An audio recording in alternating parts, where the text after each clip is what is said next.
Welcome, ATL sports fans. I gotta do it because George's my friend. Welcome, New Orleans sports people. Well, I said people. That's all you're gonna get, Jordan. Welcome, Philly fans. Welcome everyone out there. Welcome, ATL movie fans. Welcome all movie fans. It's me and my friend and co-host Jordan Burton, and we're here today to talk about Batman Begins. That's right, the best superhero trilogy. I said it, I meant it, I'm here to represent it. The best superhero trilogy that yours truly has ever seen. My friend, my counterpart, Mr. Jordan Burton, welcome, sir. Hey man, we're here to talk about Batman Begins, man. Let's get to it, sir. First and foremost, give me your thoughts on this being the best trilogy. Well, this side of Captain America. Just give me your thoughts. Um, I would say it's the best comic book trilogy ever. Yes, Comic book movie trilogy. Uh, yes. I mean, if we're gonna think about like other ones, we could talk about like Guardians of the Galaxy, Captain America. Um, I mean, a lot of movies ended up making like four, like the Avengers did four. They're gonna be on five and six, so that's not a trilogy. Uh, yeah, I mean this whole trilogy, I love every single one of these movies. Every single one of these movies, I have not only a positive score, but for me, like an 8 plus is a great movie that I will recommend to someone. And I think all three of these movies are in that category. I love every single one of them. I remember I did not go see this movie when it first came out in theaters because I was so young and I was Yeah, scared of Scarecrow. I was scared of Scarecrow.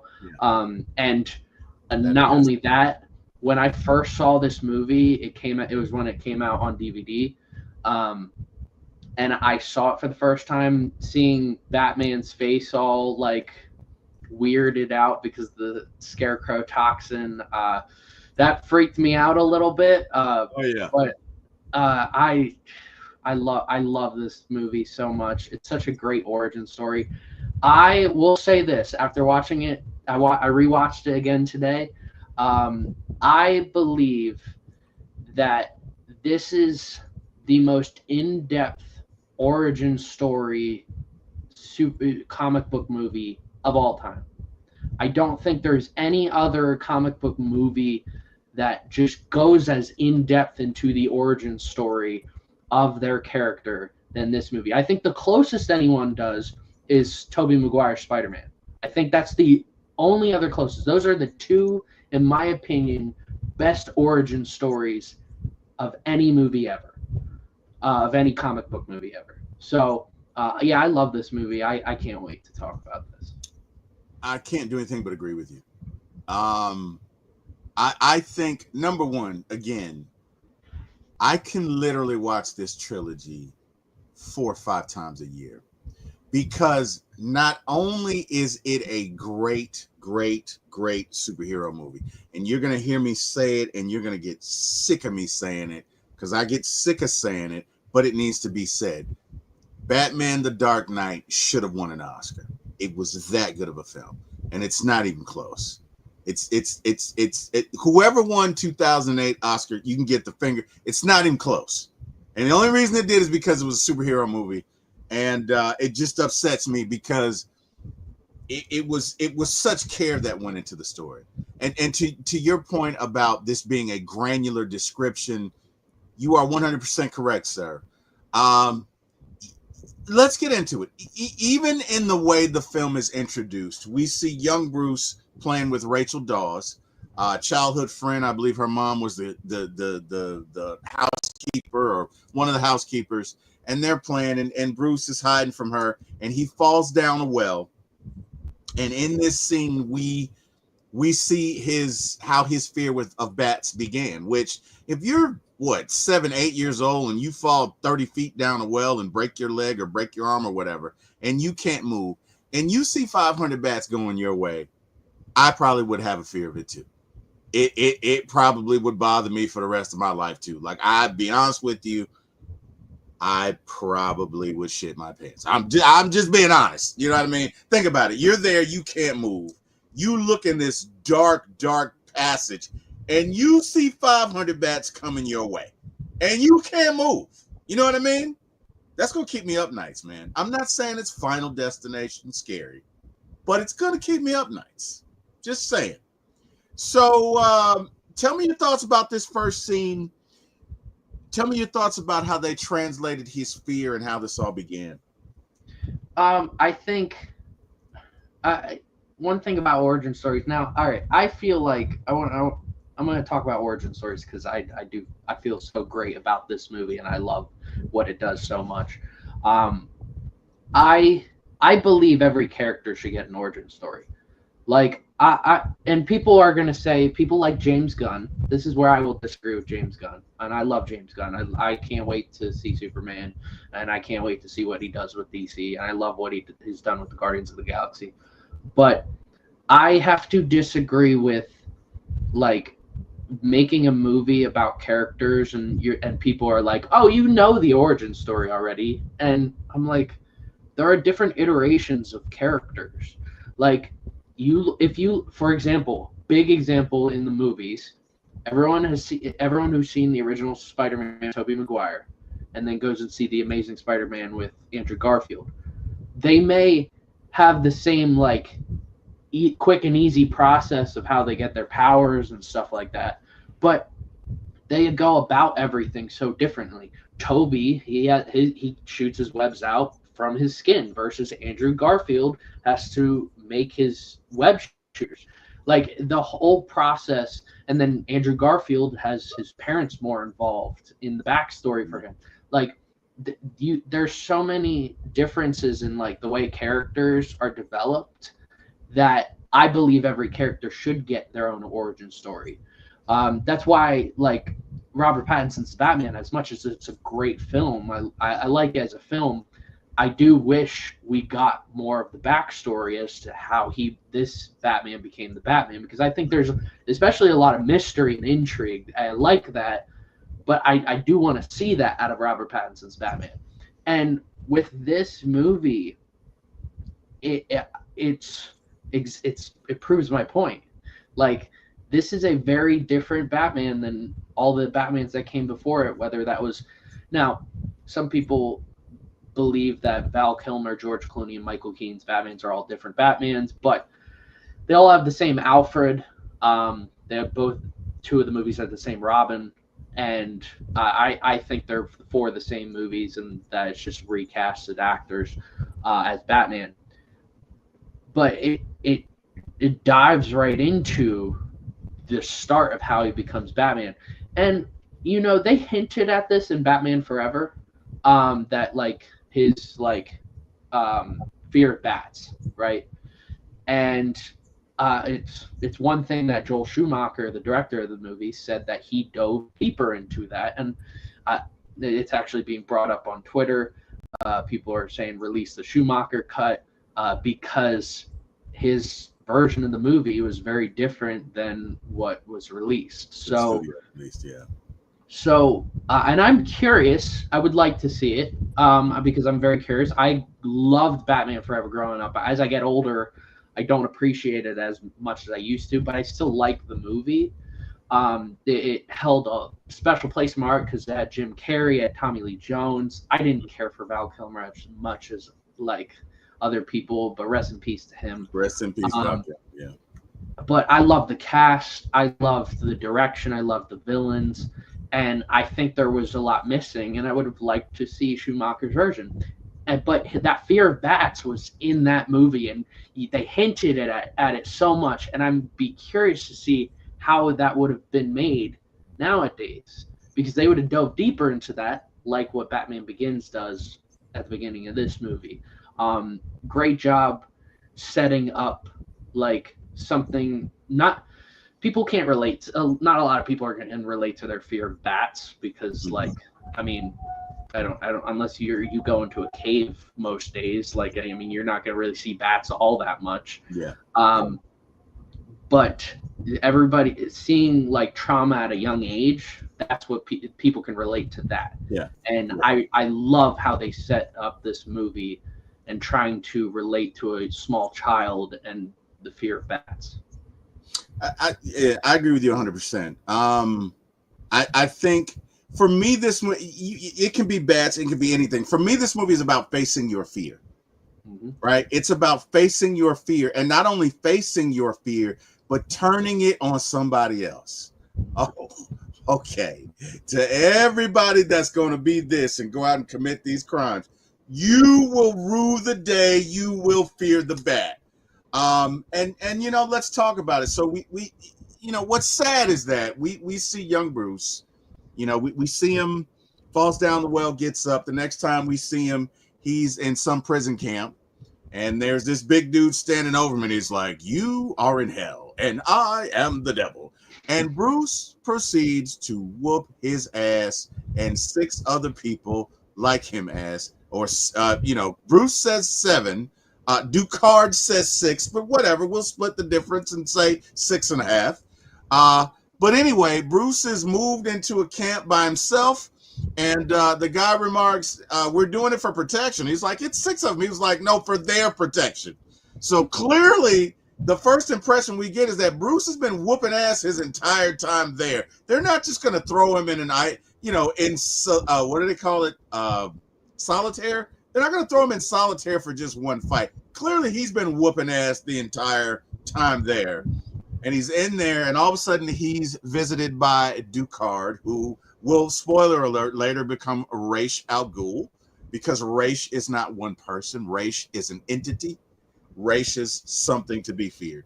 And the beginning of their relationship starts, and it's a mentorship, and Ra's is taking all of Bruce's rage and anger towards criminal in an attempt to shape it for the League of Shadows. Jordan, talk about their first interaction and just your thoughts and what jumps off the screen at you about this. First off, while I was watching this, I was my stepdad was in the background. He loves Star Wars movies, but he's not a big comic book fan. But everybody can agree Liam Neeson's awesome. I personally don't like his Taken movies, and I don't like his Taken style movies. What? I just I don't it bores me, right? I just don't care for it. I love him in Star Wars as Qui-Gon Jinn, and I love him in this. I think when I see him in more variety, I like Liam Neeson more. And I think this was just great casting. I think it could have been more comic accurate. Yeah, like nowadays, Liam Neeson's not getting casted as Ra's al Ghul. Yeah. And but I liked his performance. I think him and Christian Bale did really well, sort of as like opposites. Like they were training, but you could tell as things went on, they were just completely on opposite sides of this war. I love this mentor. I love the whole beginning of this movie where he is training Bruce Wayne to be Batman, to not be Batman, but to be a part of the League of Shadows. It's so incredible, and it builds character for watching Bruce Wayne fall and get picked back up, which we see through. This is another message on top of fear. Another thing is like when you fall, you got to learn to pick yourself back up. As a matter of fact, Thomas Wayne, not to cut you off, Thomas Wayne says that to him when he initially falls. He says, "Bruce, why do we fall? So that we can get back up." So I didn't mean to cut you off, but go ahead. Sorry. Oh yes, and that's, I mean, we see him fall multiple times throughout this training montage, and we see him pick himself back up, and I love it because we're seeing Batman not be like, Batman's not supposed to be perfect, right? Every time we see I think every time we've seen Batman, if we see Adam West Batman, it seems like it's almost like a perfect iteration. He's always going to win and stuff like that. We see the animated movies and shows. Most of the time, he wins outside of Mask of the Phantasm, which I love. I could talk about Mask of the Phantasm for probably 18 hours. Then with Michael Keaton's Batman, we see him fall a little bit, hinting at like the Joker killing his parents. Val Kilmer, we see him, it's like fear of bats, but again hinted. Batman and Robin, we don't really see him like fall or anything. And Robert Pattinson's Batman, I mean, we see Alfred get injured and that's really it, and he's like sulking and stuff like that, but we really see him lose in this trilogy. And that's what makes this Batman so human, and that's why. Quick second on Christopher Nolan. Christopher Nolan is the best director right now in Hollywood. He could go make whatever movie he wants. And I can't wait for the Odyssey when that comes out. He could make a movie on anything he wants because he's proven that he can do comic book movies. He can do period pieces. He can do like intergalactic pieces. He can do time travel. He can do whatever he wants, and he will always succeed. And he wanted a human Batman. And he wanted a realistic adaptation. Now, a man being dressed as a bat is not inherently realistic, but this is the most realistic adaptation of a superhero that we have gotten ever. Yeah. And I applaud Christopher Nolan for that, because Christopher Nolan's just amazing.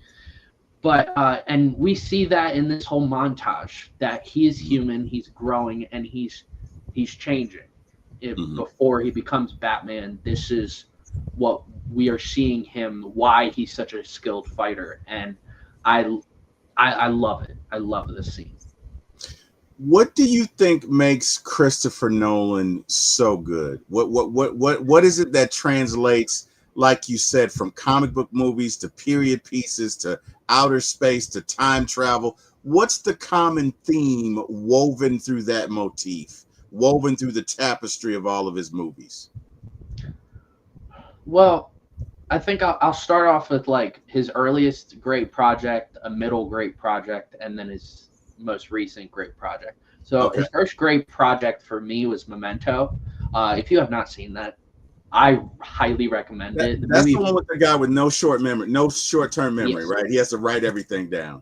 Yes, the whole movie. Yes. In reverse. Backwards. Correct.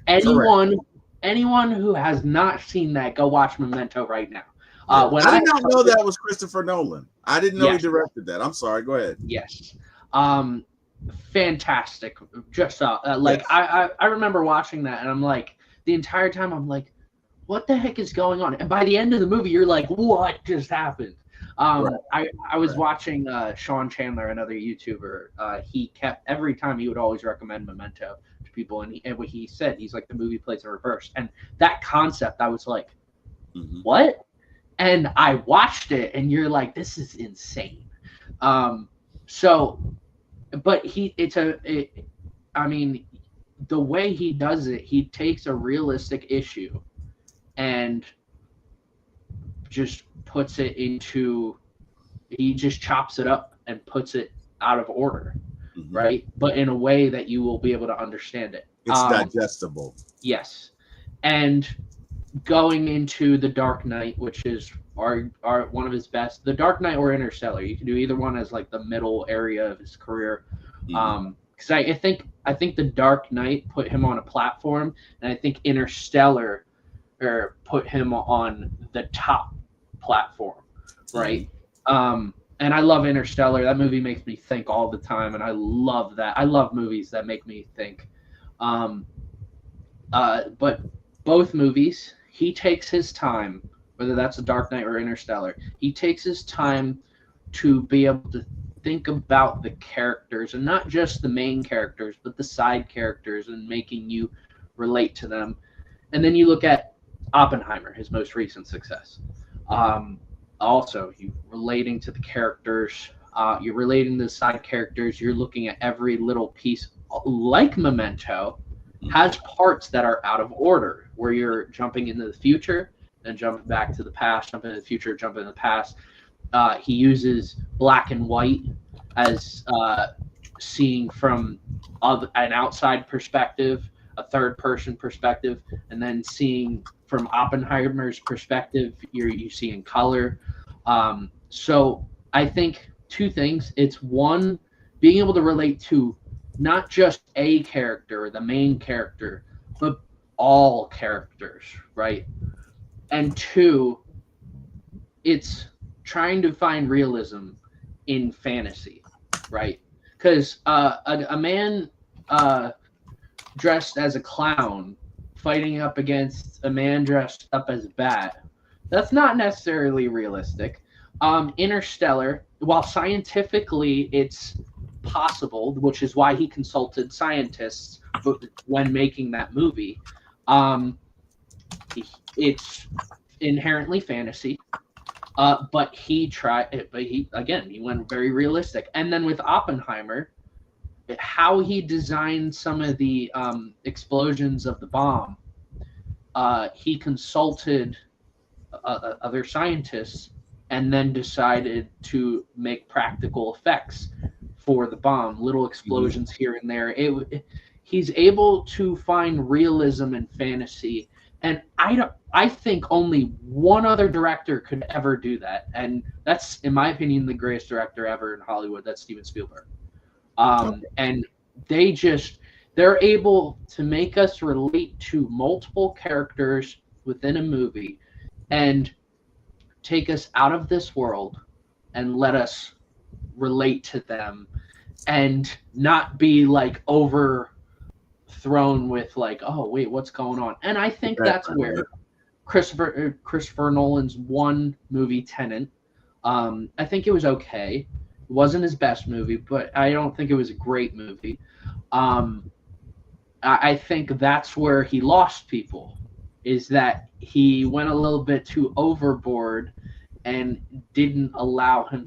It wasn't very digestible, like you were saying. The other movies being digestible, I don't think it was very digestible, and I think that's where he had the issue. But when you give him time to work on something, you let him do whatever you want, he's gonna make $1 billion or close to it. I can't wait. I believe. Here's my bold prediction. We can clip this a couple years from now. The Odyssey is gonna probably make 1 point. If it's rated R, it's not making $2 billion. If it's PG-13, it's gonna make $2 billion. All right, you heard it here first. That's your hot take. That's your bold prediction. If it's rated R, it'll make $1 billion, and not many rated R films have made $1 billion. But that's why I don't think it'll make $2 billion if it's rated R. But if it's PG-13, I think it'll end up being rated R, like Oppenheimer. But if so, I guarantee that movie's making $1 billion. Hey man, I agree 100%. I think, and the thing about Tenet, I had to watch it 2 or 3 times, to your point, because I watched the first time, like, what the hell did I miss? Let me go. So it was kind of like the figuring out, and I still don't think I ever figured out. I figured out some of it, but again, I was a little lost on it. But I agree. Nolan definitely makes characters and situations digestible and relatable. I think is his strength. I think he can take any scenario, because let me tell you something. It is a difficult thing to make a situation in 1865 relatable to someone in 2025. Totally different human experience, right? Totally different exchange. Human beings are different. We express ourselves different. The technology is different. So if you can do that, that is a specialized skill. And I agree with you there. Nolan excels at that. So we're at the point in the film, and Chris just joined us. Chris A1. What to do, Chris? How you doing, man? We got Tiff Miss Tiff Rains. Hey Tiff, how you doing? We got Mike in the chat, Carrie in the chat, Chris A1. Hello to everyone. Hopefully you guys are all doing well. So look it. We see that Nolan takes him under his wing. They kind of do the little dance, the training montage. What's interesting is that I get the sense that Ducard, who is not yet Ra's al Ghul, but Ducard has been where Bruce is and finally just made the decision, at a certain point, you just can't trust man. At a certain point, decisions have to be made.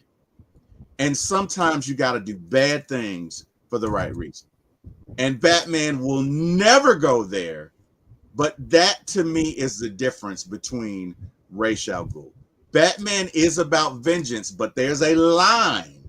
There's a code that he will not cross. And that's what I love about him, right? Because Batman is the most paradoxical character, one of them that I've ever seen. He is just as crazy as the people that he goes after, but there is a line. There is a firm line. There is a code that he will not cross. He will not break it. He will not break it for anyone. And that is the interest. That is the appeal to me between he and the Joker. Because the Joker is all about crossing lines. He's all about chaos. And that is the dance that they do. And I know I'm getting a little ahead of myself. But anyway, you know what? Finally, it comes to the moment, that Bruce is finished with his training. Okay, let's go. I'm in the League of Shadows, but wait a minute, Jordan. There's a test. There's this farmer that murdered somebody to get what he wanted, and he is due some justice from the League of Shadows, right? And they say to Bruce, look, you got to kill this guy, okay? He did wrong. And really what they're trying to see in this case, the test is obedience. Will you do what we say we want you to do without question? Will you follow orders without question? And this, to me, is where we see the parallel between Batman and Captain America. There's certain orders he's just not going to follow, right? There's certain orders he's just not going to follow. Now, if you pushed me to it, Captain America is a far better person than Bruce Wayne. But their principles align in this area. Does that make sense? Yeah. Oh yeah. So Bruce creates the distraction, tosses a cherry bomb or whatever into the fireworks. Everything goes haywire. The original Ra's al Ghul gets killed by accident. Bruce attempts to save Ducard. Ducard slips, falls down the snow.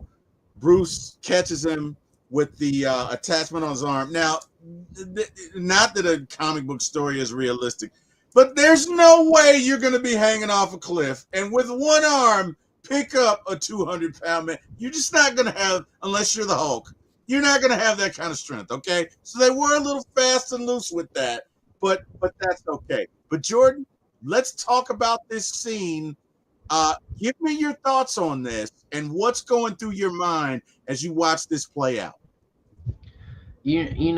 And it makes me think, like, I love that Batman has like a no kill rule, right? Some people, the people who don't like it will bring up like Daredevil, that he's like, oh, he's just like Daredevil then. Mm-hmm. But they both have different reasons. Like Daredevil's Catholic, that's why he doesn't kill. That's why he has the no kill rule, or he'll go to hell. Right. Versus Batman, that's his duty, that he will not kill no matter what. Mm-hmm. I love that. I've always loved that with Batman. And that's something I didn't like with Ben Affleck's Batman. And a lot of people loved it. A lot of people I like Ben Affleck. Mm-hmm. I feel like it doesn't add. I feel like it adds depth when he has the no kill rule. It adds it automatically adds depth within that Batman. And with with Ben Affleck's Batman, he was just straight up killing people, and people were excited. But when it comes to their that's why we didn't get an origin story for Ben Affleck's Batman, which another movie that we probably needed an origin story before we got into Batman vs Superman. But we'll get to that in a couple weeks. But I love that. I think I love that there was no hesitation on Bruce Wayne's face when he said he's not going to kill this guy. He doesn't want to be like the criminals. He wants to stop people like that. I love that. And I it's funny because every time I watch this movie, the one scene that happens later in the movie, right before the mansion burns down, Liam Neeson's character, at that point he's Ra's al Ghul. Yes. He says, "You left me for dead," and you burned down my house and left me for dead in that scene. But going back, he saved his life. He did. Like if Bruce wasn't there, he's dead. Like if Bruce saved his life, and if Bruce doesn't do that, then who knows what entity Ra's al Ghul ends up becoming. And the plan probably ends up taking more years than it should have been. So I always think about that when I'm watching this movie, because I'm like, dude, he saved your life. You should probably thank him. He kind of does. He doesn't, but he does. Because the first thing he says to him, he says, "You did." He acknowledges. He says, "You did save your life, and because of that, I'm going to allow you to let your guest leave." Remember that? Yeah, right. Because he says that to him. Because other than that, he'd have come in killing everybody. And he says, "Because of what you did, I'm going to allow you to let your guest to leave. But make no mistake about it, I'm going to burn down your house." Make no mistake about it. Because the League of Shadows is all about an eye for an eye, right? Mm-hmm. They're all about that. So it's interesting you bring that up, because it's funny the way he does it. Like everything is going on well and the party's going well. And all of a sudden, this lady just appears and is like, "Bruce, this person wants to meet you. Mr. Ra's al Ghul." And Bruce has this look on his face like, "Oh shit. Like, wait, who is this?" And then he's like, "Wait a minute, you're not Ra's." And he's like, "Ra's is a concept. Ra's is not a man." It goes back to the first thing he said to him. It's an ideal, right? It's fear. It's the wraith of justice that strikes fear in the hearts of people who do wrong. And the thing about it is, Ra's al Ghul and Bruce Wayne are two sides of a damaged coin, right? Because Ra's talks about in their montage when he's training him that he lost his wife. And apparently he lost his wife violently, and he lost his wife to evildoers. But where Bruce has this code, Ra's has embraced it, so much so that he's like, "You know what? Gotham is corrupt." He treats Gotham as though he would a criminal. Gotham needs to be dealt with. Gotham has had chance after chance after chance after chance, and now Gotham has to go. And that is, if you're not careful, right? Because you hear that and you think, "Oh, it's crazy." It's not crazy if everything you think about is revenge, right? It's not crazy if you begin to judge people and say, "You're wrong and you're wrong and you're wrong and you're wrong." When you're young, you think of life as black and white. When you get older, oh, you see shades of gray, Jordan. You see shades of gray, right? And what the League of Shadows lacks is empathy, right? So anyway, just wanted to talk about that. Let's talk about the meeting, the first meeting, before Bruce goes off to prison camp to kick ass and train up and learn how to be Batman. Let's talk about the first meeting between Carmine Falcone and Bruce Willis, and how Carmine is just talking shit. Like, the guy who killed your dad said he begged for his life. Begged, right? I wanted to slap the shit out of him. I did not like Carmine Falcone. But let's talk about that interaction, man. Let's talk about it. I mean, I love that. I love that we got like I love that in these trilogies they bring up like the street villains like Carmine Falcone. Right. The starter villain. He's yes. basically Batman's starter villain, right? Yeah. Yes. I love that they bring them on like a subplot villain. In all three movies. All three movies do that. Yes. Actually, the third one doesn't go into it as much, and probably lacks the depth of that. But the first two, yeah, they're there as villains. Batman might not be going up and like punching them in the face for the whole runtime, but he's going to cause troubles for the crime organizations, and I love that. I love that Bruce Wayne went there, like pissed off. Yeah. Oh yeah. I mean, and I love that the amount of power that they give Falcone, in this center, because like he's like, oh, there's a police officer right there, and I can shoot you right now, and I wouldn't get any jail time. Yeah. Yeah. So and he's like, that's power you can't buy. Right. And I love that. That is amazing, and I don't think many superhero movies do that great of a job with their street level crime organizations. Yeah. So, well, it goes back to Nolan being able to make things relatable and digestible and make it, because that's, for lack of a better word, that's real world shit. Like those conversations, probably there's a conversation right now with somebody saying, hey, you see that cop over there? I could blow your head off. In America somewhere, somebody's having that conversation. So it is relatable, to your point. Yeah. But the rage that he stirs up in Bruce, the vitriol, right? This changes Bruce. This interaction changes Bruce, because he said, look, you think you came here thinking one thing. Let me educate you. I can go get your pretty little friend, the DA, anytime I want. What about your old butler? I can get to anybody I want to.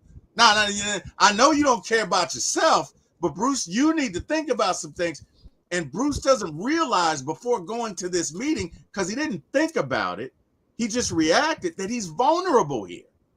And Bruce doesn't like vulnerability. He doesn't like that. And if you think about it, you understand why. Why? Because the last time we see Bruce being vulnerable is at that damn concert or play or whatever it was that they witnessed with the bats, where he got scared and he leaves and his parents end up getting killed behind it. And as someone whose parents are both gone, believe you me, you blame yourself. And for a child who's not emotionally developed, who's not logically developed, you have to blame yourself. So his whole life, he grew up thinking, when my parents died because I was afraid.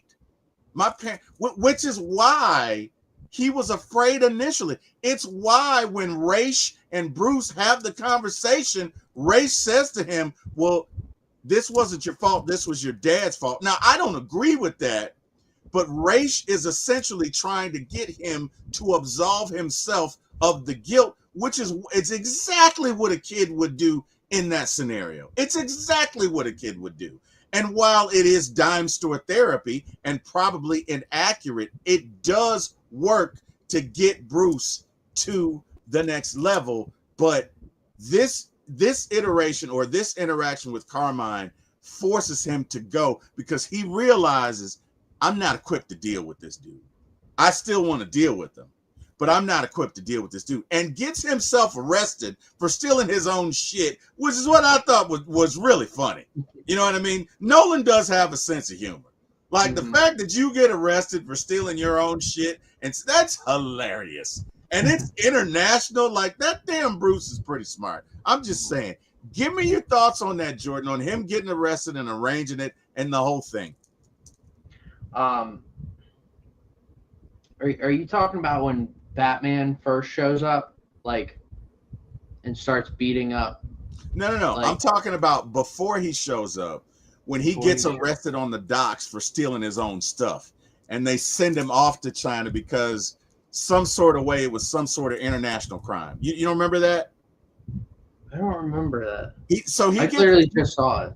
No, it's all good. It's all good. He's trying to steal boxes that belong to Wayne Enterprises, and he gets. Oh yeah, there you go. That's what I'm talking about. All right. Yeah.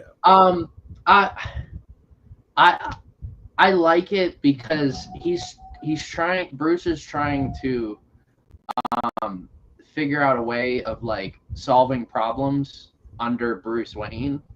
And it's at this point in the movie he realizes that he can't do this as Bruce Wayne. Yes. Like he has to go under some sort of other identity. Right. So yeah, I like that in terms of adding. It gives him a reason to go under and become Batman. Right. Yeah, I like that. Right. So he goes off, becomes this ninja badass, comes back. He was assumed dead. You know, he and Alfred link up on the plane and they're talking. And, you know, he's like, well, so-and-so had you declared dead. And so lucky for you, I'm over all your assets. And Alfred, again, not without the dry wit, says, look, if you want to take the car out, you can. Just gas it up and don't damage it, okay? Which I thought was funny. I thought that was classic. I thought the actor that played Alfred was great. And just his chemistry with Bruce jumps off the screen. It was great. So, you know, Bruce gets back. He's back in town. You know, he's on his vengeance. So under the guise of trying to get a job, he goes to Wayne Enterprises, and I forget the guy's name, but he's running the show and secretly had Bruce declared dead because he's trying to take over the company or whatever, and banish Lucius Fox, right, to the dungeon or wherever he is. Applied Sciences, something like that.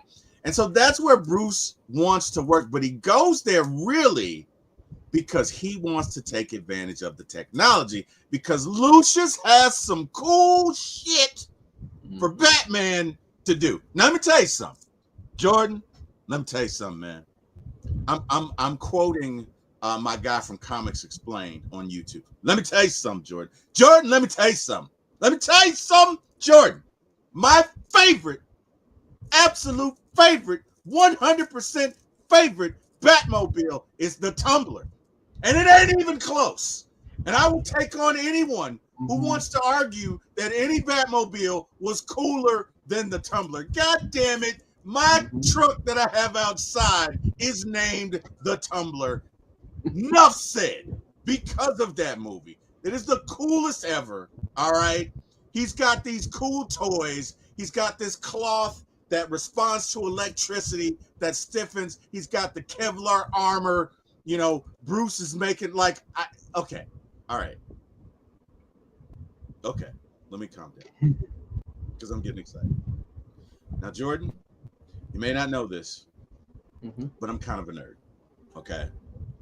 We all are. Nerds rule the world. Yes, they do, goddammit. And not many things make me geek out.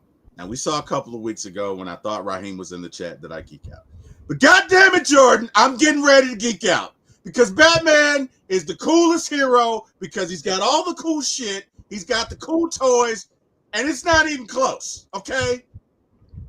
I love you, Avengers. But Tony, you can get the finger. You'll never be Bruce.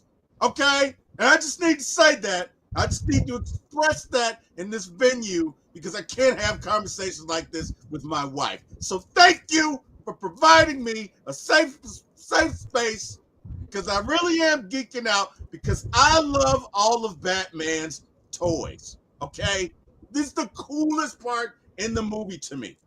The tumbler, the fact that the motorcycle from the tumbler when the tumbler was killed, and Jordan, I love it. All right, I'm sorry.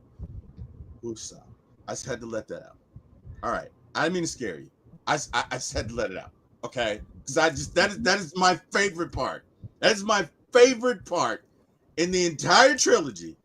I know it's weird, and yes, I'm a nerd, but the tumbler is the coolest thing ever. Okay, when he's riding in it, the fact that you can change positions, pause, you can move forward and drive it like this, and all the cool toys, and the fact that when you're driving on the highway, Jordan, excuse me, you can become invisible. Hello, what the hell just happened here? Okay, you can launch shit. You're jumping on top of rooftops. It is the coolest toy ever. Okay, I know you didn't expect that. I had to get it out. We can get back to it now. All right. So what I love about this scene, I love the dialogue of this whole scene. Like, all right, you start off with him going in, and he's like checking in at the front desk lady. She's doodling or writing down stuff.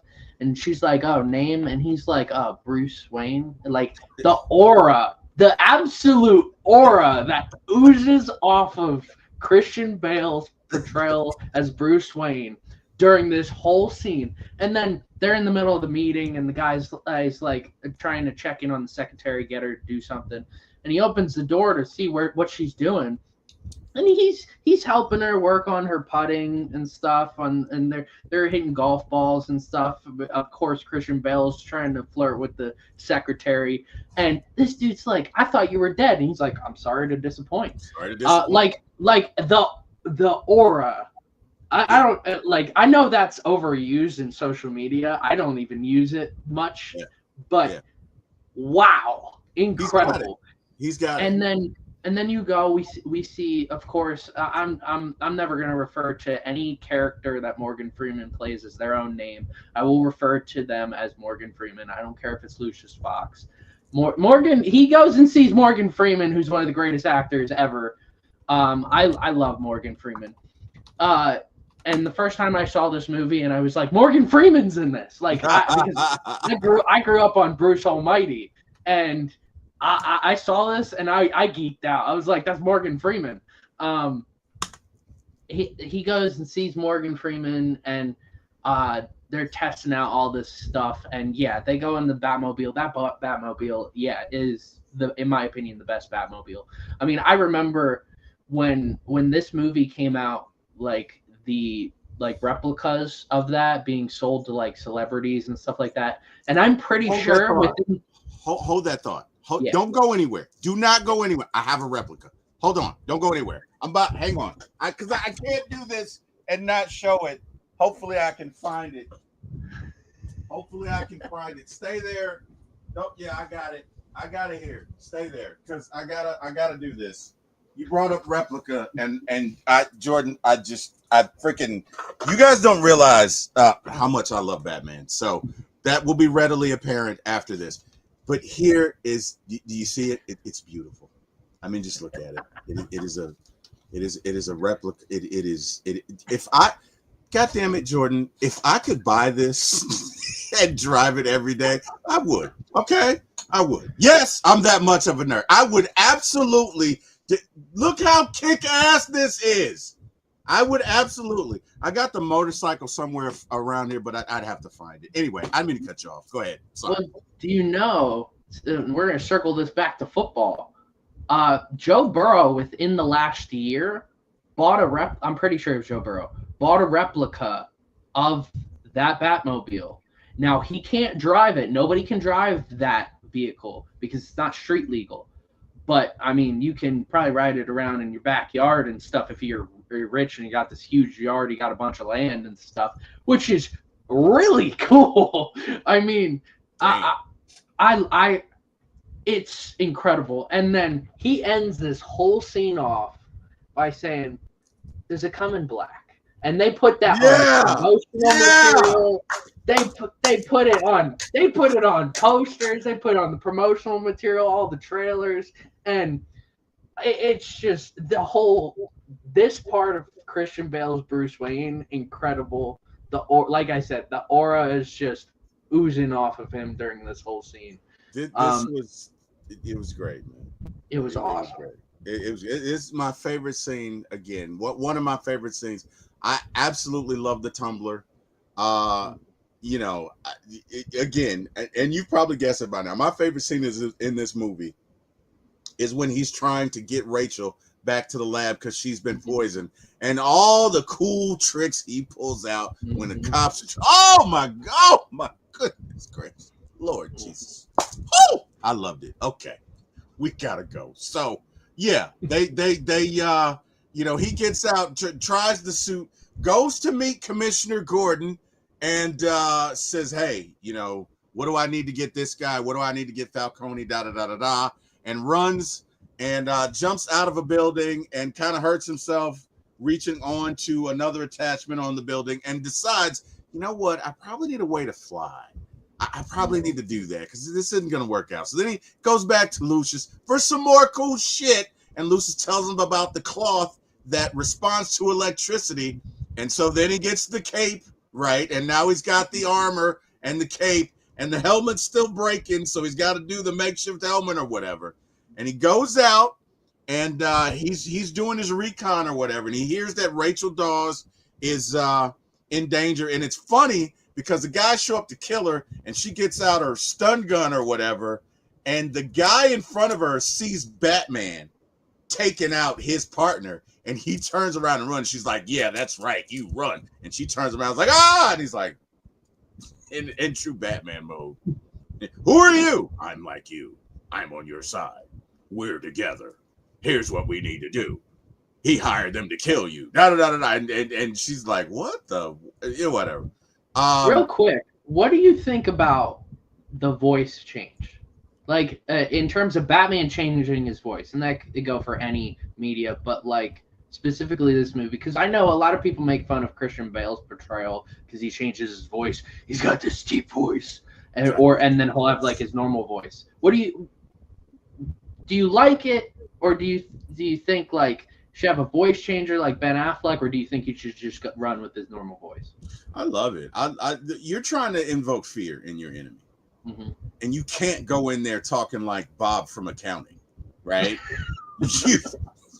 Hey, I'm here to kick you guys' ass. And by the way, do you have coffee? You got donuts? No, you got to go in there and kick the door in like a banshee and tell these fuckers, hey, look, I'm Batman. I'm here to kick your ass. Watch out. Let's go. Move. You're trying to evoke fear, right? The whole purpose of Batman is to take his fear of bats and, god dang it, sell that shit like Christianity in the 1600s. He's trying to just put that out there to all you criminals. Anybody who's gonna commit a crime, you're gonna face this guy, and this is the last voice you're gonna hear, bitches. Like, you just can't do that, right? You have to. Now again, if you want to say it's silly, yeah, but they don't know that. Think about it. This guy shows up in a bat, 6'5", badass, all these ways. It's gonna scare the shit out of you. I mean, it wouldn't me if I was a criminal. I mean, think about it. You try to break into somebody's house, all of a sudden you see this dude, 6'5", a bat, appear out of nowhere, start whooping 5 of your homeboys' ass, and now it's just you. You got it, bro. Here you go. I'm good. Just my thoughts, right? I don't know, but they established their friendship or whatever. And so look, let's talk about Crane or the Scarecrow, because we see him in court and he's making his deals, and unbeknownst to everybody, when he wants to get rid of somebody, he just gives them his little poison pill and scares the shit out of them, and problem is solved. What did you think on the actor's portrayal of Scarecrow? And just give me your thoughts. So Cillian Murphy, he goes and ends up playing Oppenheimer. Now he's famously known for Oppenheimer. And I didn't watch Peaky Blinders. I'm pretty sure that's the name of the show that he's in. But but before that, he was in Batman, and he actually auditioned to play Bruce Wayne in this movie. He didn't obviously get the part, and I'm pretty sure his audition is on YouTube. I've watched, I have watched some of it, and it's not great.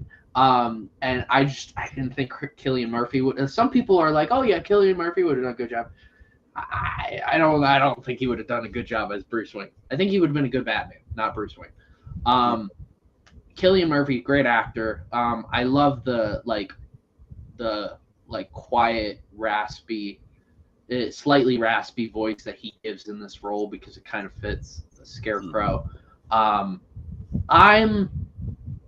If there's a nitpick of this movie, because I mean we're going to talk all positive things about all the movies that we watch. We're going to try to, at least, unless we're watching Captain Marvel. But Eternals, yeah, Eternals. But I'm not a huge fan of this portrayal as Scarecrow. I think the idea is great. I like all right. Christopher Nolan's trying to make a comic book movie, and he's trying to make it realistic. Right. And you know what? Making a hallucinogen gas for convicts makes total sense. I completely understand that. Like that I can get behind. I'm just it's not very comic accurate, and I love Scarecrow's comic origins. And I just think it takes a step back from the character. And you know what? I'm glad the character gets seen throughout the Dark Knight. He gets seen at the beginning of the Dark Knight. He gets seen towards the end of the Dark Knight Rises. And I'm glad he's not like the main villain. I'm glad he was advertised as a villain and not the main villain of this movie. But I think Cillian Murphy does a great job with what he's given. I don't think there's much like dialogue when it comes to him, but except for the you need to lighten up scene where when he's gas Batman, that part is like, oh crap. Like that's why I didn't see the movie initially when it was in theaters, because it freaked me out. Like I was like, oh, this guy's freaky. And just like in a way when I was growing up, we had a VHS tape of Batman '89. And on the back of the VHS tape at the top left, you saw a picture of Jack Nicholson's Joker. And that freaked me out when I was younger. Just seeing his face, I was freaking out. I was like, I can't watch this. I can't watch this. Right. But then I watch it, and I'm like, oh, this is awesome. So I think he does a great job. I think Christopher Nolan does a great job with this. I think Christopher Nolan does a better job with like trying to make this realistic interpretation. I think Cillian Murphy does a great job with what he's given. But otherwise, I think Scarecrow could be better. Yeah, agreed. Agreed. Yeah, agreed. Let's talk about the conflict at the building where the cops show up and Batman again deploys another cool toy. And shout out to Nolan, because he did not miss with any of Batman's devices, but he's got this little sonar beacon and he drops it 300 feet or whatever down, and all the bats go down in a circular pattern, and Batman descends from the top, his wings deploy, and it is the coolest scene ever. Okay? It is the coolest scene ever. And before I die, I'd love to do that. Like, I'd love to just have a bunch of bats have that technology. And I mean, there's no excuse to ever do that. But this is Terry Wood. It doesn't have to make sense, okay? I would just like, that is the coolest thing ever. I remember that, and the bats come down, and then they come out the building or whatever, scare the shit out of the cops. Batman runs out the back window, and Commissioner Gordon, Detective Gordon at this point is like, hey, you know, come on, man. And he's like, I've got my own, right? And what do we see, Jordan? Oh, we see the tumbler. Remote started, I might add. Push to start. Keyless entry. remote started. Batman, the Batmobile comes and picks him up. Okay. He goes, picks up Rachel, kicks Scarecrow's ass, takes on some other dudes. Rachel is poisoned. And Jordan, I'm going to take the mic. I'm going to take lead on this one because this is my favorite scene. Okay? It's my favorite scene. Bruce has got to take Rachel back to the Batcave because she's been poisoned. And he has the antidote because he had an interaction with Scarecrow earlier, and he's got the antidote, right? And he's like, Rachel, hang on! And she's fading in and out of consciousness, and he's driving, right? And all of a sudden, the cops see him, and they're like, he's over there, let's go get him. And all of a sudden, he takes a left, jumps onto a building, and is driving on buildings. And then all of a sudden, wait a minute, you think it's over, right? Nope, because he's got a rocket in the back. Right here. Okay. Jumps from one building to another, driving all over the building, tearing up shit because it's a tumbler. This is a mini tank. Okay? You can't mess with him. He's on the top of the building. He's like, I got to get some objects out of my way. I know what I'll do. I'll shift and blow the shit out of it. And he shifts, right? So now he's like a fighter pilot, fires missiles, clears the debris out of the way, and jumps, excuse me, from the building onto the highway. Holy shit. And then all of a sudden, magically, because I don't know how cops went from the freaking building to the highways, but work with me here. Whatever, Nolan. Okay, it's for the movie. They're chasing him. And they're like, wait, he's over here. He's over there. He's weaving in and out of traffic. We see the tumbler shift. And all of a sudden, he's like, peekaboo. And he disappears, Jordan. Holy shit, he disappears. I've never seen that. Well, maybe on Wonder Woman, but that doesn't count. She's got an invisible plane. I'm just saying, he disappears. Coolest shit ever. Gets behind everybody. And then just to mess with him says, hey, guys, here I am. Speeds by, veers off, goes through the passage or whatever, through the waterfall, into the Batcave, jumps out of the Batmobile, grabs Rachel, and in the nick of time, gives her the antidote. In scene, coolest shit I've ever seen, man. Coolest. I'm done. Like, I'm emotionally, I'm spent. I know. Coolest shit I've ever seen. I'm just saying. My favorite scene. Yeah. Talk to me about your feelings on that scene. I know you're not going to be as animated, but talk to me about your feelings on that scene. I love this scene. It really. There's scenes like this that you need in movies to, like. I mean, some people feel like it extends the runtime, but you need these cool scenes to showcase your heroes. You need to showcase them. You don't need the spectacles, just a showcase, right? This is someone performing right before the main star of a concert, right? You need someone that is a scene that just captures people's attention, right? And I love this scene. Sometimes there are a couple lines that I quote from this movie. One's Rachel, where it's like, Rachel, and that's one of them. The other one's, where are the drugs? Where are they? And do I look like a cop? Those are my three. Those are my three favorite lines. Anytime I hear someone's name Rachel, or someone like mentions like Rachel from Friends, like I'll just be like, Rachel. Yeah. I always think about that because I love Batman's voice. Like, getting back to that, I like it because, like, nobody, like you said, nobody's gonna be talking like like Bob from accounting. Right. And just he still goes with the voice. He still goes with it. But yeah, this scene is so awesome. I love the cop that the tumbler runs over. Yeah. He's like talking over the walkie. He's in a giant Tank. Like, I mean, Oh, how else, if you're a cop in that situation, how else can you describe that what you're seeing?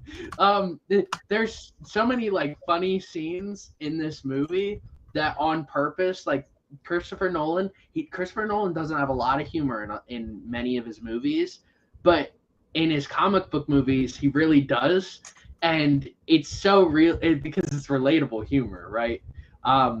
And like there's a scene, I'll get to this scene probably towards the end, but when he brings two dates to the hotel. Yes. Like, I you know what, I might as well talk about it now. It's really quick, this scene, right?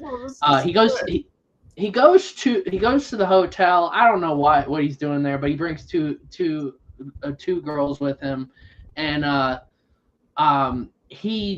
they're European, he says, and they go swimming in the pool, which apparently someone comes up to Bruce and is like, the pool is for decoration. Right. And this dude, this is the best scene by a Bruce Wayne ever. This dude pulls out a check, right? And he's like, there's no amount of money that will blah blah blah, and his like friends or like other acquaintances are right around him. He's like writing a check. He's like, see, I own this hotel. Yeah. And we're gonna set new rules for the pool area. Right. And this dude, and then he takes off. He's like, forget about all you. And then he goes swimming in the pool. And he gets in the pool, right? And that was the most Bruce Wayne shit. That was some Tony Stark shit. Like that was incredible. Yeah.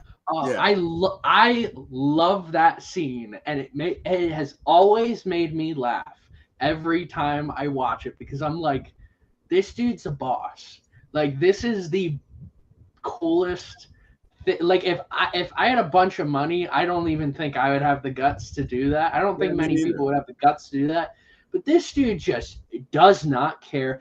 But it also adds depth to his Batman character. Yes. Because people see that and they're like, there's no way this guy's Batman. There you go. And that's why he did it. That's why he did it. Yeah. Because remember, Alfred says, well, because he was talking about the late nights or whatever, they're going to catch up with you. And Alfred says, well, young rich dudes go out on the town. So he does it to distance the profiles. That's why he did it. But to your point, excellent. Like, that is a boss move. It's funny how there are certain characters that are aligned, right?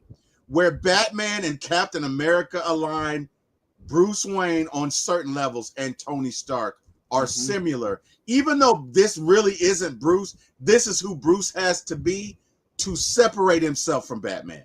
And you're 100% correct, bro. 100% correct. And this is by the end of the movie, this is like what Rachel says, and it's something we've echoed with a lot of comic book characters, is that the alter ego is the real person. Yes. But their actual person is who's wearing the mask. Like, Bruce Wayne is the mask and Batman is the person. And this is him putting on that mask for everybody to see. And, you know, I think he wants to show Rachel like who he truly is. Correct. And like, when he gets at that pool area and he's walking with the girls, he notices Rachel, and you see it in his face that he shifts, and he's like, he almost wants to tell her everything. Right. And all she sees is this stuck-up billionaire. That's all she sees that she grew up with, and she's like, "Oh, what are you doing?" He's like, "I was just going swimming." Like, he's continue. I love the dialogue in this movie. It's great. But he wants to show Rachel like who he truly is, and I think that's why by the end of the movie he tells her like who he truly is when he's Batman. No, I agreed 100%. Yeah, I mean, you hit the nail on the head, man. That's exactly, and really in a way she's kind of his conscience, right? Because even when she's taking him to court and he's or taking him away from court, he was like, well, I wanted to to kill him. And she slaps the shit out of him and says, your father would be ashamed of you. She's his conscience in a way.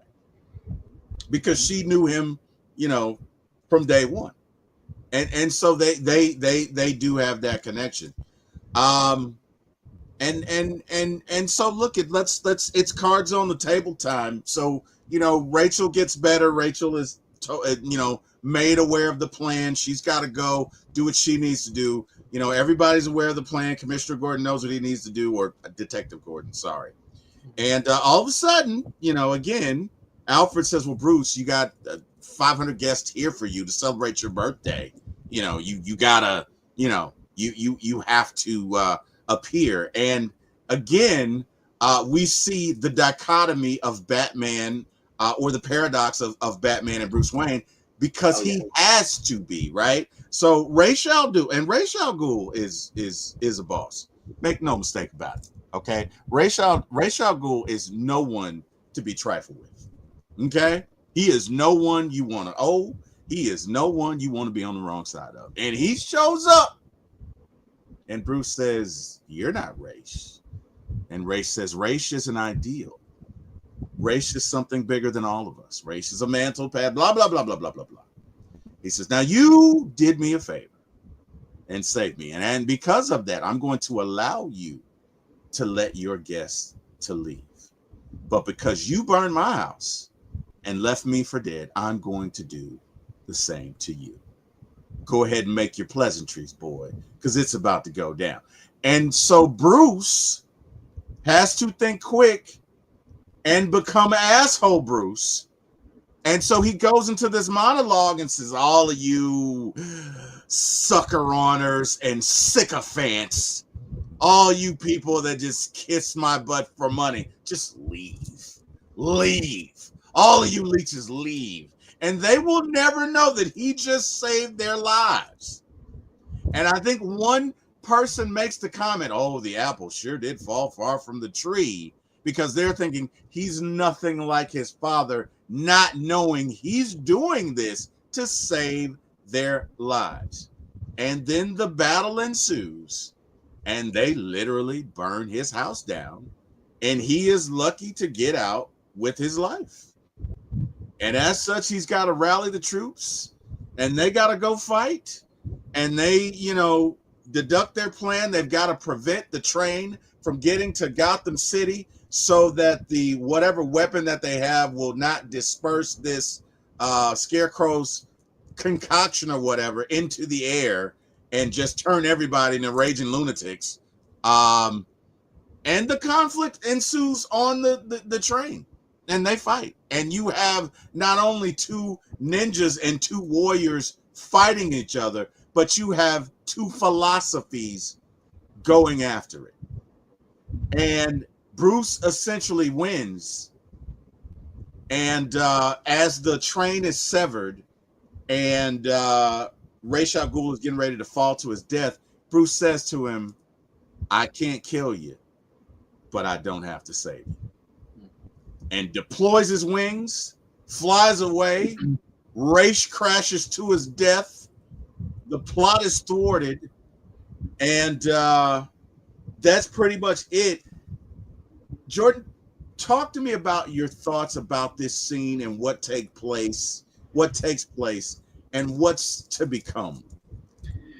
Well, with the final act, like that machine that was turning the water supply, the like toxin water supply, into a gas.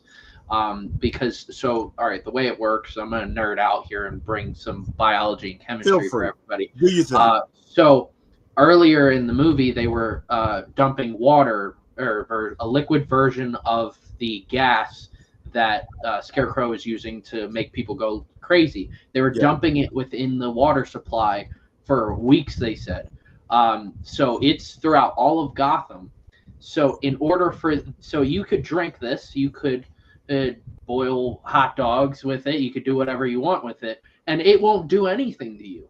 But in order for it to react, for you to actually react to it, it needs to turn into a gas. Yes. So right. So that's where this is my main issue with the movie. Is that whole machine part? That's where I notice when people talk about this movie, they'll skip right over that part because it's just such a boring, like, oh, all right, there's a machine that just so happened to be lost at sea, and it's worth a lot of money and can turn all of the water supply that got the toxin in it into gas to affect Plot device. everybody. It's a plot Yes. device. Yeah. I'm that might be the weakest part of the whole trilogy in my opinion. Mhm.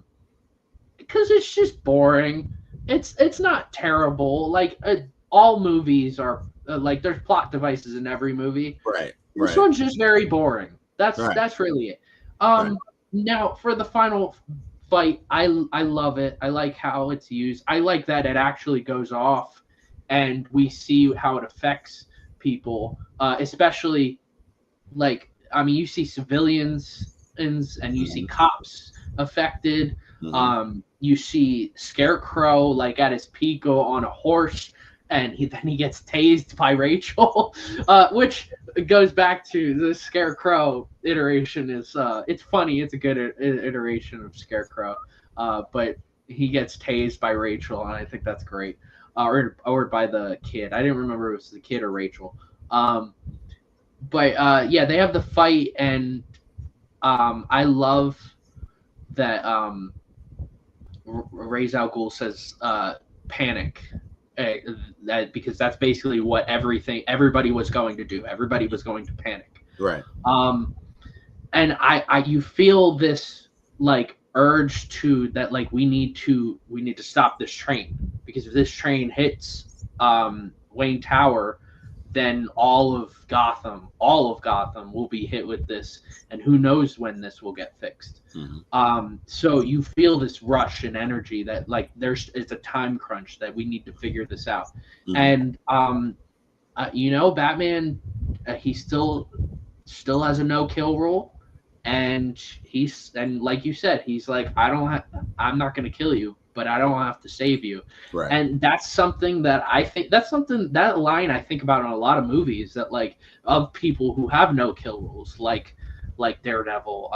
Captain America doesn't really kill people necessarily. Right. A lot of characters have no kill rules, and I'm like, well, you don't have to save them either. So like there's been instances and I relate Daredevil a lot because they both street level to a point. They can be street level heroes and both have no kill rules. It's ironic. Some people are like, oh, the Daredevil is blind like a bat, even though bats aren't blind. They hear summer. Yeah. Yes. So there's a lot of connections between the two of them. And I'm like, oh well, Daredevil could have done what Batman did. He doesn't have to save some people. So yeah, I think about that a lot. And you see right before Ra's al Ghul is about to die, you see him like close his eyes. Like by the end of this trilogy, you realize when he closes his eyes that he's not done, and he may die, right? But the League of Shadows will continue to linger for the next two movies. Right. So, yeah, I love that scene. You know who Ra's reminds me of? Did you ever watch the series 24? I have not. No, I remember. Oh my God. Oh wow. Okay. Well, you let me tell you something. The first 5 seasons of that show were just can't miss TV. I mean, let me tell you something. 24, I remember where I was when I found out who the villain was, season 5. I worked a job where I got off at 2 in the morning. I'm up watching it at 3 o'clock in the morning. And when you find out who the villain is for season 5, I'm like, holy shit. Like, that was a moment. But anyway, he reminds me of this villain from season, it may have been season 4. It could have been season 4. No, it was season 4. but his name was Marwan. And Jack Bauer is the kind of guy you can have Jack Bauer with his hands tied up, his feet tied up, his neck tied up, and he's got you right where he wants you because he's going to get out. Okay. As a matter of fact, there's a joke that says there's this street named after Jack Bauer, and people get getting killed because nobody crosses Jack Bauer and lives. See what I mean? But anyway, to them dumb. So just Marwan, everything Jack did, Marwan had a response for it. And even when Marwan dies, a plan is activated, and Jack still has to go through several machinations and levels to thwart his plan. And that kind of reminds me of Ra's al Ghul. And it is so League of Shadows. Because the League of Shadows is an organization, but no one man is greater than the League. So that is exactly what would happen if you killed this. It's almost like Hydra. Kill one and two heads sprout up. Not exactly, but kind of in that philosophy, right? Mm-hmm. What's interesting to me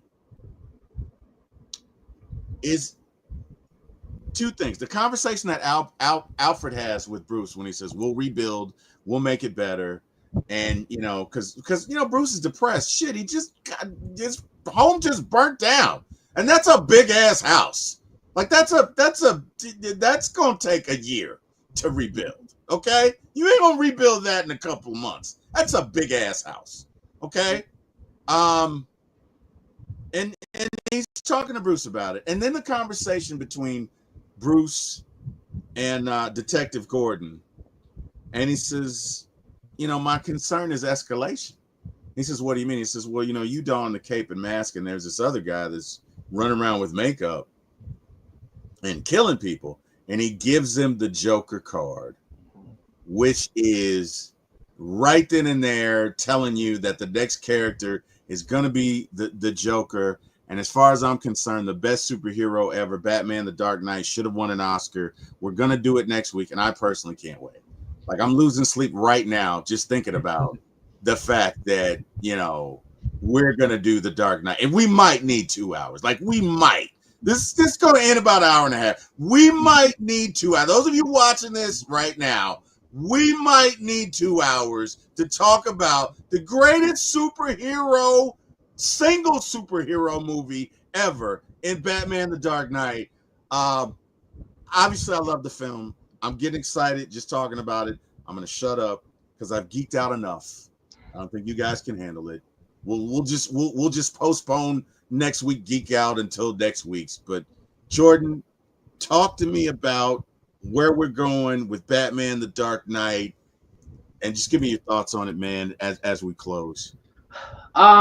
So for Batman Begins, I feel like I've been giving 8 out of 10s every single week for the past couple weeks, because the last 2 movie reviews we did, I've given 8 out of 10s.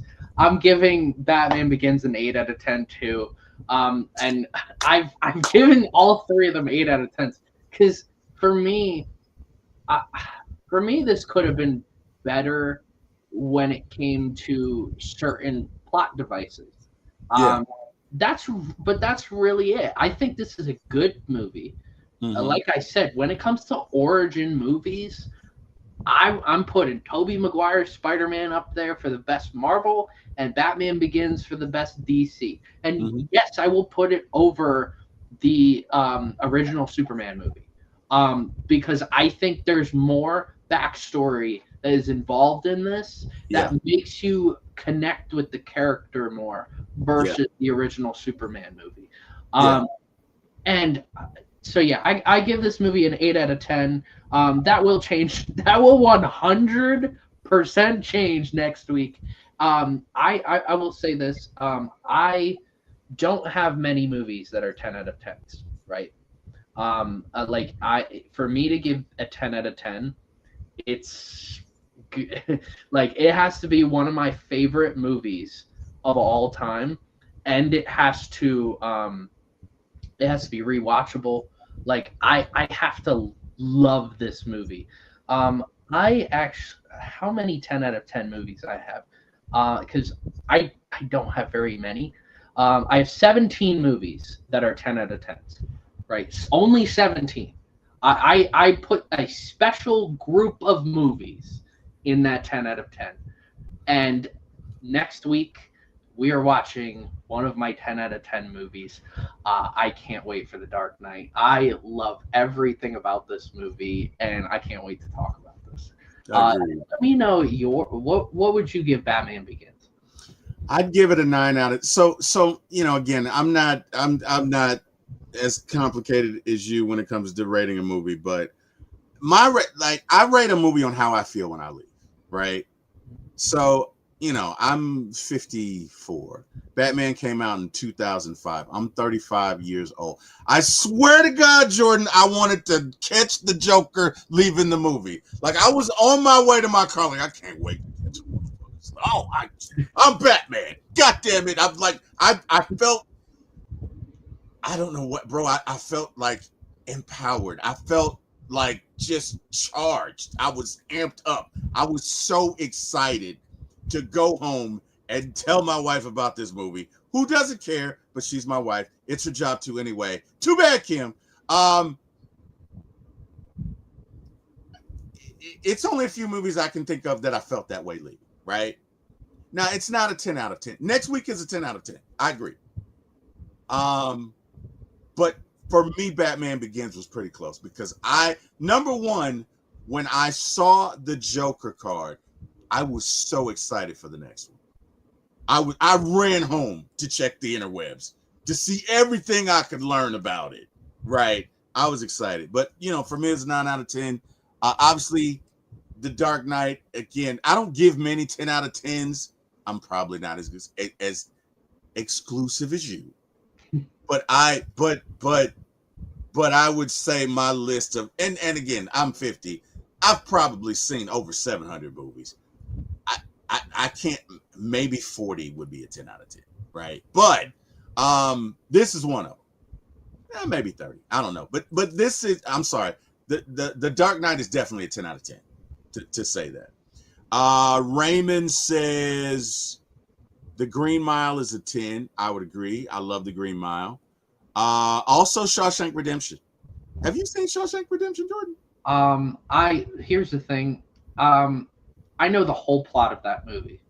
Like, so you read the book? I did not read the book. You did? No. My mom has wanted me to watch this movie, The Shawshank Redemption, for so long.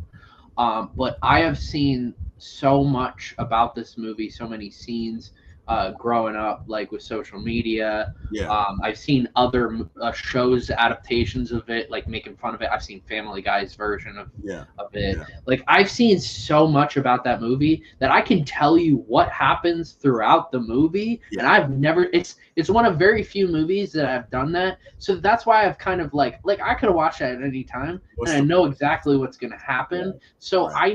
I need to be like in the mood to watch that movie. Yeah. So, I haven't seen it, but I know exactly what happens. No, I get that. Shawshank Redemption is a testament to persistence. One of the great, just a great story, just a great story, a great ending. Again, one of those movies with the one-liners: "Get busy living" or "Get busy dying."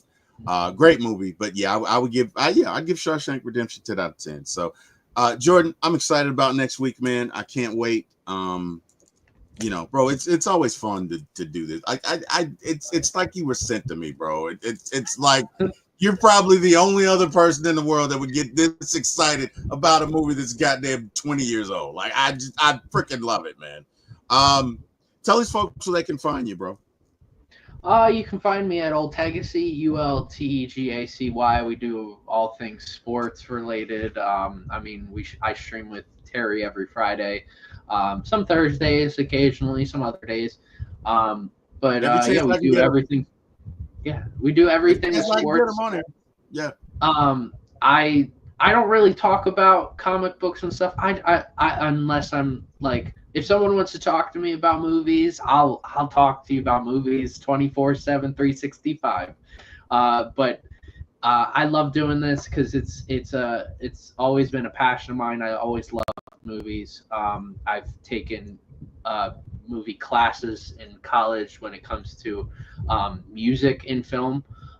So I know a lot about music and film. I love I learn about like directing and stuff like that. I tell people if I didn't get into business, I would have probably gone into directing, because I love storytelling, and that's what movies are. That's what comics are, and that's why I love doing this. It's so fun, and I love doing this with you. And I love doing it with you too, sir. It's fun. Let me ask you this, and again, I did say that I was a nerd several times, so do not judge me. I love soundtracks. Especially from superhero movies. Okay, I will admit it. I'm a freaking weirdo when I'm on my treadmill. I'm listening to Molasses from Batman Begins. God damn it! I said it. I meant it. I'm here to represent it. I love soundtracks. Now, to be honest, as I've gotten older, not so much. You know what I mean? But Batman Begins, Crimson Tide, Armageddon.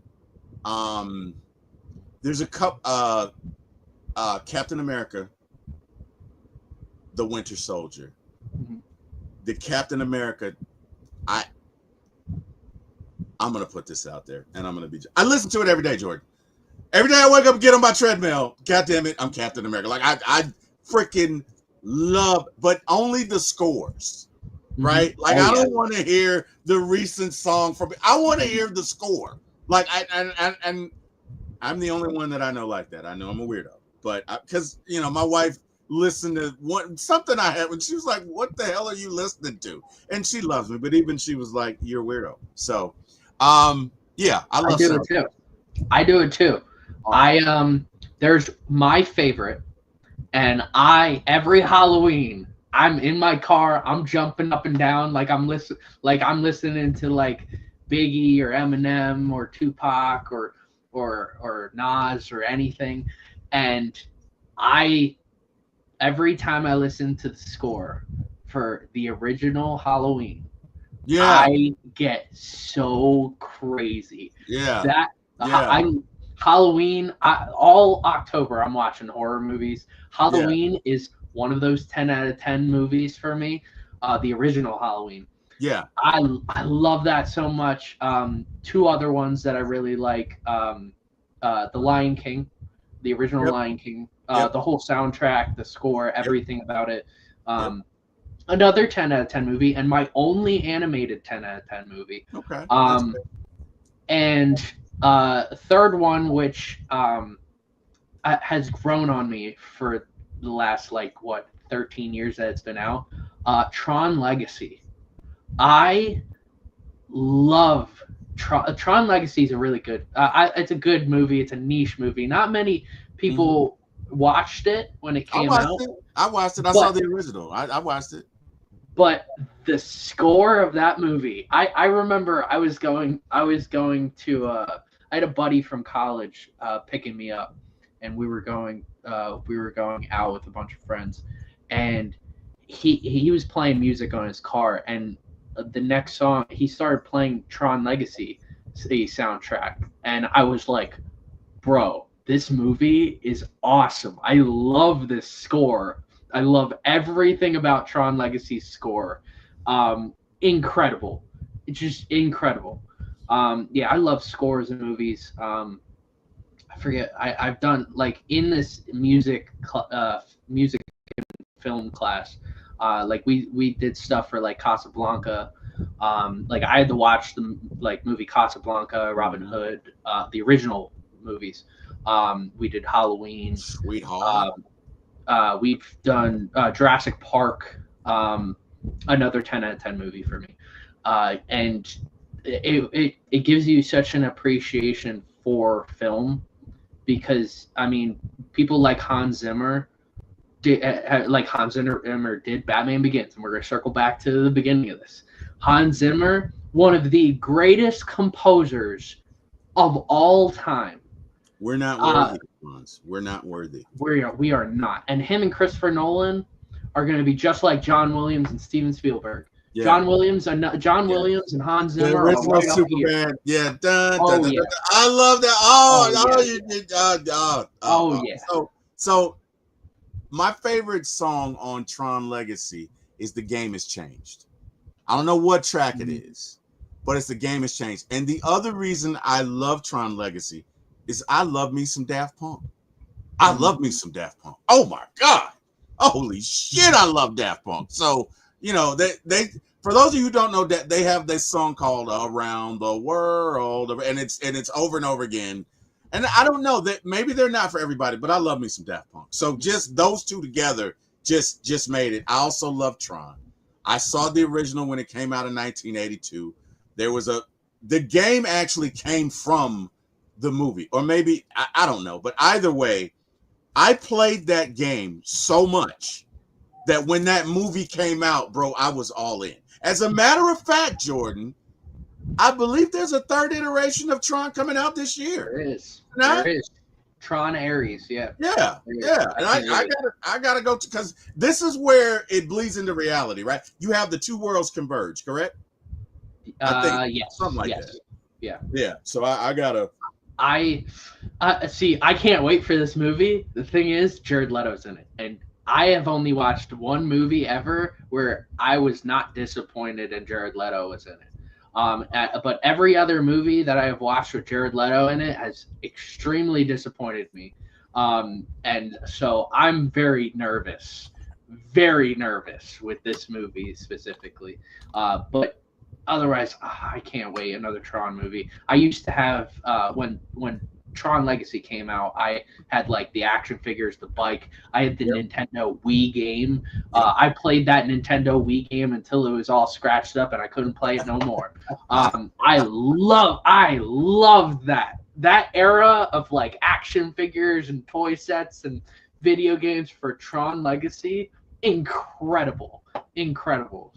So yeah, I can't wait for this movie. I'm very nervous because Jared Leto's in it. Nervous. I think we got to do the Tron trilogy. I think we got to do it. Sometime this year. I don't know, but I think we got to do it, right? Leading up to Tron Ares, we can do that. Yeah. Well, when's it come out? I'm not sure. Let me check. Tron Ares. It comes out October 10th. Okay, so we got time. Yes. Yeah, we got time. We got time. Oh, yeah. All right, that's cool. Well, hey, man, as always, enjoyed it. Raymond saying he lost a lot of quarters on the joystick. I sure did. Me too, Raymond. He also, the motorcycle. And they were my favorite, too. The motorcycles, just the streams behind them. And then the fact that it's almost like chess because you got to see where you're going to go and how you can box somebody in. Oh, I love that, man. I spent hours, weeks, months playing that. I wore out my joystick, too. On that one. This was 1982, so probably one of the video games you played with, but I went through some joysticks, bro. But yeah, man. Hey, enjoyed it, Jordan. We got to come back next week. To those of you in the chat, everyone who joined, thank you from the bottom of my heart. You could have been anywhere in the world. I thank you for spending this hour and 37 minutes with me and my friend Jordan here. And we're so thankful you did it. We got a love of this, and we're just glad for you to join us and experience it with us. And Raymond says same age. I appreciate. Hey, at 1970, Raymond, a great year. At least I think so. But so yeah, man, we got to come back next week. Do Batman Begins. Jordan, first of all, thank you, brother. I just want to thank you for everything that you do for me and everything that you've done. And this is just. I'm glad to be on this journey with you. I can't thank you enough. Everyone in the crowd, thank you.